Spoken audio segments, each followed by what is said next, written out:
In this video, I'm going to explain why I believe we're living in a simulation, why I believe Jesus is an admin sent by the creator of that simulation, and how this perspective can give you a profound sense of purpose and meaning in your own life. Firstly, I'll attempt to prove simulation theory and the resurrection of Jesus through discoveries in modern science and statistical probability. Then I'll dive into the implications of these conclusions through logical deduction. As a pretext, I wasn't always religious throughout my early life. I was atheist agnostic. I used to watch atheists debate theists on YouTube, and even debated theists myself. But I've since done a complete 180 on my beliefs. I wasn't converted through religious dogma or emotional appeals. Rather, it was my own logical deductive analysis and modern science that led me to these conclusions. That being said, my opinion is as follows. Firstly, the universe contains hundreds of billions of galaxies, each with hundreds of billions of stars and trillions of planets. Given the immense number of planets, it is a mathematical certainty that advanced civilizations have arisen on many of them and created simulations indistinguishable from our own reality. Not just a handful, but thousands, millions, or even billions. This follows directly from statistical probability and modern discoveries in astronomy. To claim otherwise is to ignore the sheer size and scale of the universe. Therefore, it is practically a mathematical certainty that we're living in a simulation ourselves. Second, theoretical physicists, while working on supersymmetry equations in string theory, discovered mathematical structures that are identical to error-correcting codes, specifically doubly even self-dual linear binary block codes, the same kind used in modern web browsers to fix corrupted data. This strongly suggests that the creator of the simulation embedded algorithms to detect and correct errors in the underlying code of reality. Third, modern discoveries in quantum physics suggest that reality operates much like a video game. The discovery of wave-particle duality reveals something profound about the nature of reality. Subatomic particles such as electrons and photons do not have definite properties, like a fixed position or momentum, until they are observed or measured. Instead, before observation, they exist in a superposition, a probabilistic wave of possibilities. Only upon measurement does the wave function collapse into a definite particle state. This observer-dependent behavior strongly suggests that reality, at its most fundamental level, is not fully rendered or determined until it is interacted with, much like how objects in a video game remain low resolution or in an uncomputed state until the player looks at them. Fourth, the Mandela effect, which many interpret as evidence of glitches in the simulation. Examples include collective false memories like Berenstain Bears, the Monopoly Man's non-existent monocle, or other widespread discrepancies. These could represent instances of mass shifts of consciousness from one simulated timeline to another, possibly tied to adjustments in the quantum wave function and the subsequent collapse to a particle state in a different reality. Fifth, scientists are already growing synthetic mini-brains in laboratories, connecting them to computers and allowing them to control virtual butterflies inside simulations. If this level of technology exists today, imagine technology in 50 to 100 years. How can you be certain we're not already living in the year 2100 and you're just a brain in a vat experiencing a simulated reality? Furthermore, my own experience strongly supports the simulation hypothesis. For instance, I dated a woman for about 3 years. From the start, I was upfront with her that our relationship was casual and not leading anywhere serious. 3 years in, I realized it was unfair to keep her in my life when I didn't see a future together. So I ended things, blocked her, and moved on. However, she would occasionally reach out with voicemails or emails. Most of the time I ignored them, but on 6 separate occasions over the next 2 years, I gave in and met up with her. Coincidentally, the very next day after each of those 6 meetups, my car broke down, all 6 times. Now, what are the odds of this happening in base reality? Statistically, it's virtually zero. This kind of precise, repetitive consequence only makes sense in a simulation governed by an algorithm that distributes rewards or punishments based on behavior, a karmic law of sorts. The reason I say karmic algorithm instead of prime mover is because it's highly improbable that a single conscious being could actively monitor and dispense justice to 8 billion individuals simultaneously. What's more likely is the creator of the simulation simply programmed an automated karmic algorithm to govern the behavior of these individuals and distribute appropriate rewards or consequences, then hit play and stepped away. However, this doesn't mean the creator never returns to monitor the simulation's progress or intervene when necessary. This is where Jesus enters the fray. Perhaps the creator stepped away for a time, then returned, observed the widespread injustice in the simulation, and decided to send an admin with unique privileges to intervene. The healings, walking on water, miracles, and even the resurrection are no longer dismissed as magic or fairy tales. They're simply programming within the simulation. Think about Neo in the Matrix and how he was able to break the rules of the simulation. Same idea. What evidence do we have to support the resurrection which proves subsequent miracles? First, the Shroud of Turin stands as one of the most compelling pieces of physical evidence supporting the resurrection of Jesus Christ. It bears a faint photonegative image of a crucified man whose wounds precisely match the gospel accounts and historical Roman crucifixion practices. Pollen found within the shroud have been traced to the plants native to the Jerusalem area during the season when Jesus was crucified.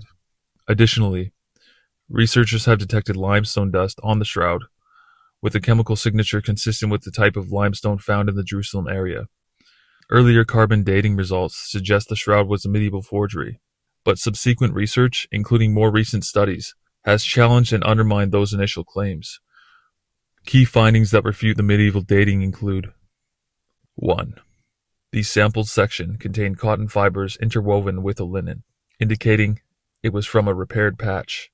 The original shroud is pure linen, meaning the tested area was contaminated with later material. 2. A 2022 wide-angle X-ray scattering analysis dated the linen's degradation to approximately 2,000 years ago. Raman spectroscopy also indicates first-century origin. 3. Italian researchers, using ultraviolet lasers, were unable to fully replicate the image's unique superficial characteristics. To achieve even partial similarity required high power levels equivalent to billions of watts in short bursts, far beyond medieval capabilities.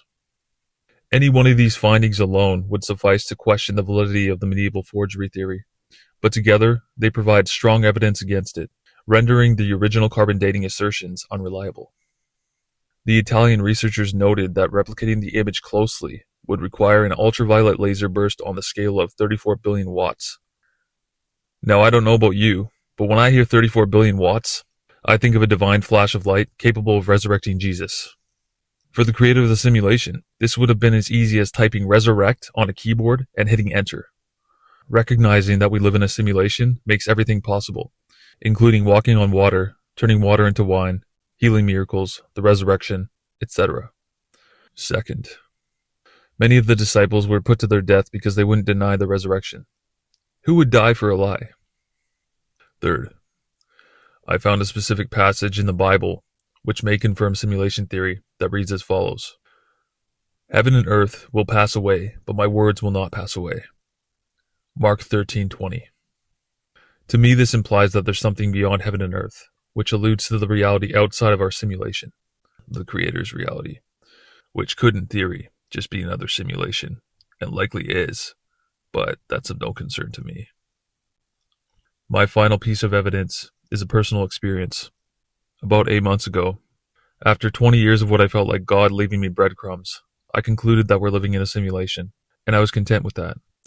Then I stumbled upon a video about the Shroud of Turin. As I mentioned earlier, I wasn't religious, so it surprised me how compelling the evidence for Jesus' resurrection was, as I researched it. Initially, I was disappointed. Here I am thinking I've finally figured it all out, and then God throws me a curveball. So I left it to Jesus. I said out loud, "If you're real, prove it." For about a month and a half, nothing happened. Then one night, I went to bed and had a dream. In this dream, I was sitting on a public transit bus. I looked across the aisle and saw that there was a crack in the window pane shaped exactly like the face of Jesus. I looked at it and shifted my head back and forth in an attempt to get a better look. Like maybe if I saw it from a better angle, I would see something different. As I was doing this, the light from outside hit the glass in such a way that it produced a blinding light, and I felt a power that is indescribable. The only way that I can describe it is to take every emotion you've ever felt and experience them simultaneously to thousands of times the intensity. This was a power that could easily destroy and create worlds. I experienced all this in a fraction of a second, and it was enough to put me in shock and have me hyperventilating in the dream. This dream was so vivid and real, I didn't even realize I was dreaming until I woke up. Now, some of you might say, "That's just a dream. I have dreams too. Listen, I've had thousands of dreams in my life, and I can tell you with 100% certainty that I know the difference between a regular dream and one where an omnipotent being shows me the power of a god. They aren't comparable, I promise you. Needless to say, I converted to Christianity soon after. Now, I don't know if you've realized this yet, but I'm not someone who believes just anything. I like to gather a lot of information before drawing conclusions. As I mentioned earlier, I used to be atheist agnostic. If you had told me in my early 20s that I'd be sitting here today sharing this story with you, I would have called you crazy. But here we are. What are the implications of these conclusions? And how can they help you find purpose and meaning in your own life? Let's recap. We live in a simulation, and its creator encoded us with morals. You know this because you have a conscience. When you do wrong, you feel remorse. When you do good, you feel joy. That's your built-in moral programming. From this, we can deduce that God wants us to do good. I've also analyzed the statistical improbability of certain experiences in my own life and concluded that there's a karmic algorithm that rewards or punishes us based on our behavior. This suggests we're being tested. Before I found Jesus, I didn't know the purpose of that test. Now I understand. We're being tested for the afterlife. Whether that's heaven or the true reality outside the simulation. In short, the meaning of life is to pass the test while producing a net positive experience for yourself and others. What is the best way of passing this test? Act in a way that is consistent with having a clean conscience. Spread as much positivity into other people's lives as possible to build up positive karma and follow the teachings of Jesus Christ. Jesus said, "I am the way and the truth and the life. No one comes to the Father except through me." For most of the believers listening to this, not much is going to change for you. Jesus existing in base reality is the same as him existing in a simulation. He was still a human who felt human emotions. He still has powers afforded to him by the Creator. To the non-believers out there, you might be skeptical, and that's fine. You should be skeptical, and you should do your own research. I don't want you to just blindly follow my opinion. I want you to decide for yourself if what I'm saying is true after you've done your due diligence. I might leave references to studies in the description, and possibly post arguments. Feel free to tell me what you think. See you next time. God bless.